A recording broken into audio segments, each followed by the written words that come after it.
Students, तो आज हम लोग प्राइमरी और सेकेंडरी वैलेंसी के बीच में जो डिफरेंस है ना उसको पढ़ेंगे।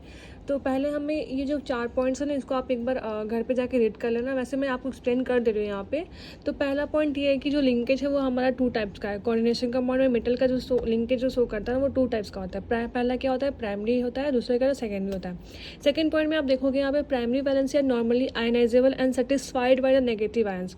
पहला हमें क्या पता होना चाहिए प्राइमरी वैलेंसी के बारे में, एक तो आयनाइजेबल होता है और दूसरा नेगेटिव आयन से सेटिस्फाई होता है। ये दोनों पॉइंट काफ़ी ज़्यादा इंपॉर्टेंट है, इसको याद ही रखना, कंफ्यूज मत होना।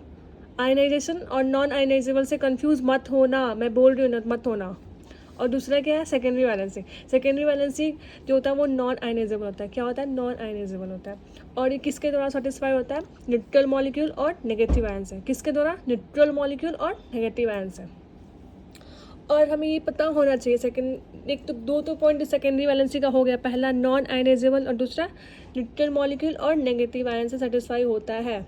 अब पूछ देगा स्टेटमेंट्स में कि जो मतलब कि ऐसा पूछेगा कि primary valency and secondary valency are satisfied by negative ions only. नहीं, जो सेकेंडरी वैलेंसी होता है वो न्यूट्रल मॉलिक्यूल से भी होता है, तो स्टेटमेंट गलत हो जाएगा। और आप ये भी याद रखोगे कि जो सेकेंडरी वैलेंसी जो होता है वो equal to the coordination number and it is fix for the metal. ठीक है, पता होना चाहिए जो सेकेंडरी वैलेंसी होता है equal to the coordination number and it's fix for the metal.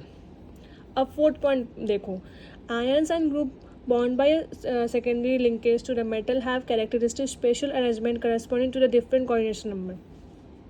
अब पता है क्वेश्चन कैसे कन्फ्यूज करता है, पूछेगा यहाँ पे द आयंस और groups bond by secondary linkage. Secondary linkage की जगह प्राइमरी लिंकेज कर देगा। To the metal have the characteristic special arrangement to the corresponding different, नहीं यहाँ पे सेम कर देगा। इससे देखो, इससे बच्चे इतने ज़्यादा कन्फ्यूज होंगे ना। ईजी है, बहुत ईजी है, मुझे पता है बहुत ईजी है, लेकिन इससे क्वेश्चन घुमा के आएगा तो बच्चे गलत करेंगे।